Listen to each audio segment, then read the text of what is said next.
Brats, you know I've been looking for the perfect audio solution for a while, and I've gone through a couple here trying to find something exactly right.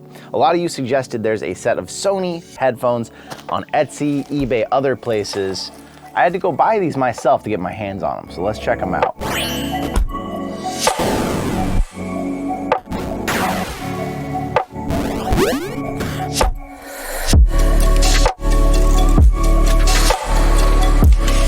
$45, maybe $40 on eBay, depending on who you get them from.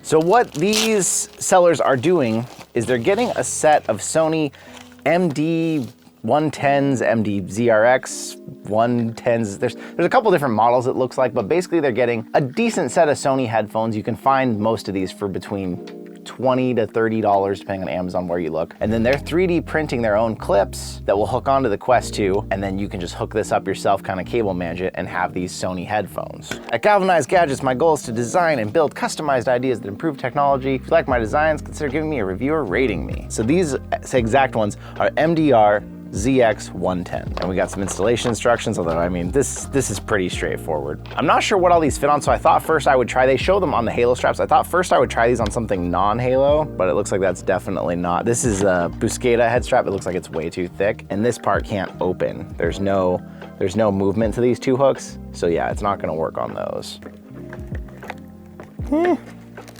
It shows them just snapping on. Maybe I'm being a little too nervous about the 3D printing here, but it feels like the Halo strap is a little too big. I saw tons of people online with this same Pro head strap and this on here, so maybe I'm just being too scared here, but oh man, I mean, it's not really wanting to snap on easily, I would say.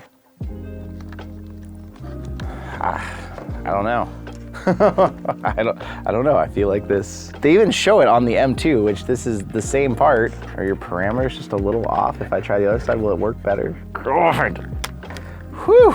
Okay, that one went on with a lot of force. Did work though. Oh God. Whew.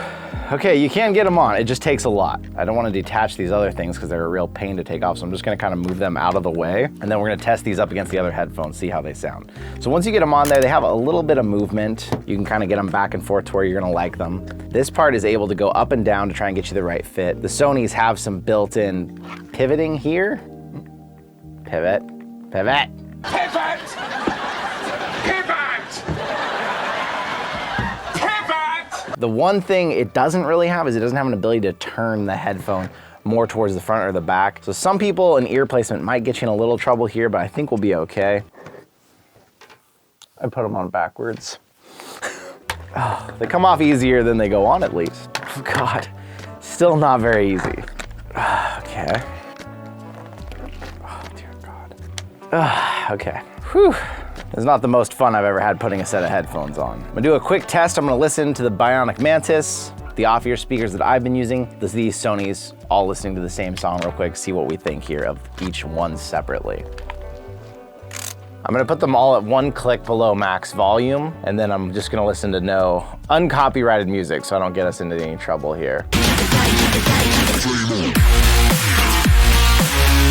Bionik Mantis I used for a long time, very familiar sound.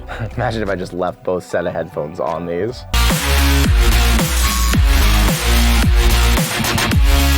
I'm realizing the cost of using the off-ear headphones I've been using for so long, or the off-ear speakers. It is so nice not having them touch my ears, but they really lack bass, even that the Bionik Mantis hit a little harder. Their clarity is nice, but they really lack the bass.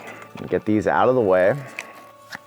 Ooh, no. One problem I'm noticing already about these, and this, like many things, is gonna come down to head shape. When I push these up to where they're gonna land on my ears, these things start to dig into my head right up here. I can feel this sharp edge on either one pushing on the side of my head. So if I keep the headphones a little too low, that kind of combats that, but it's a factor. It's a factor that for me personally, I don't think I would use these headphones. Sound is pretty clear though.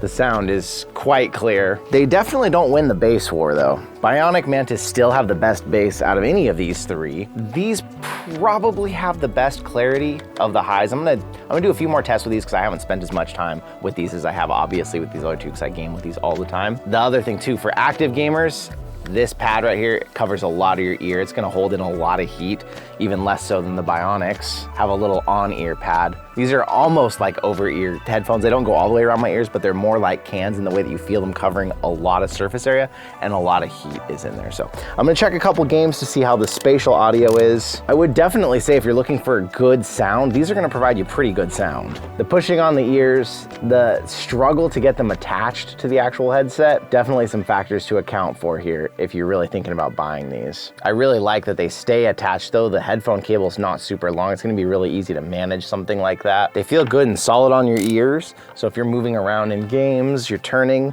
you'll feel them slide a little bit, but they're definitely not bad. The sound is pretty good.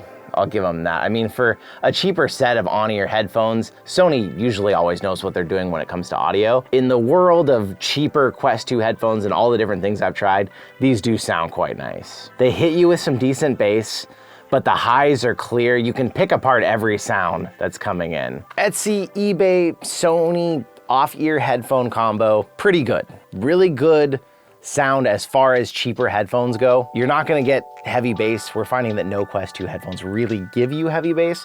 I will say the Bionic Mantis definitely wins in bass. Bionic Mantis are usually gonna cost you around $43. These are gonna cost you $40 to $45. So they're comparable there. If you care about it, aesthetics and looks, I mean, this one brand did put a little Oculus symbol on here, which is kind of cool, but the white on here is a very like bluish snow white versus this white. Doesn't really match the headset. Not a big deal, but maybe not something you can easily tell on camera. Cable management, they've done a pretty good job of making the cables just the right length to where you're gonna be able to probably hide them under your pads and deal with them. They're comfy on the ears, but heat is gonna be an issue if you're active gaming. They're gonna absorb and keep a lot of heat on your ears. My main drawbacks, how hard it is to attach them always concerns me when you buy something 3D printed, because there's tons of people making these. You don't know how good of quality 3D print this is. You don't know if that's gonna crack if you have to take these on and off for some reason, or if it just might crack in general. And it's not gonna be an issue for everyone, so it's a little nitpicky for me, but for me, these things were touching my head the whole time. I put them down a little bit and they weren't so bad, but if I was to put them all the way up where I really wanted to, where they'd really land on my ear just perfect,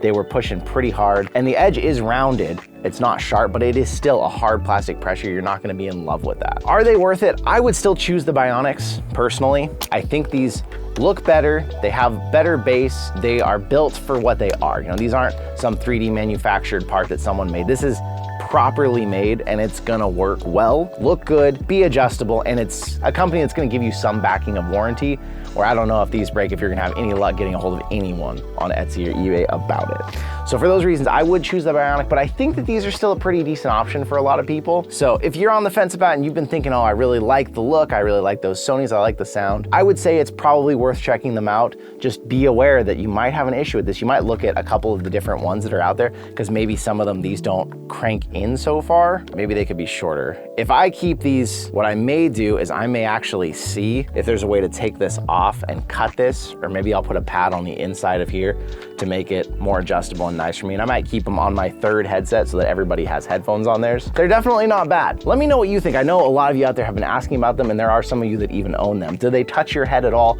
or is that just me with my big head and weird shape up here that's having an issue? I don't know, but I'd love to hear from you out there about it. I wanna say thank you for coming out and hanging out with us here again today, and I will see you in another reality.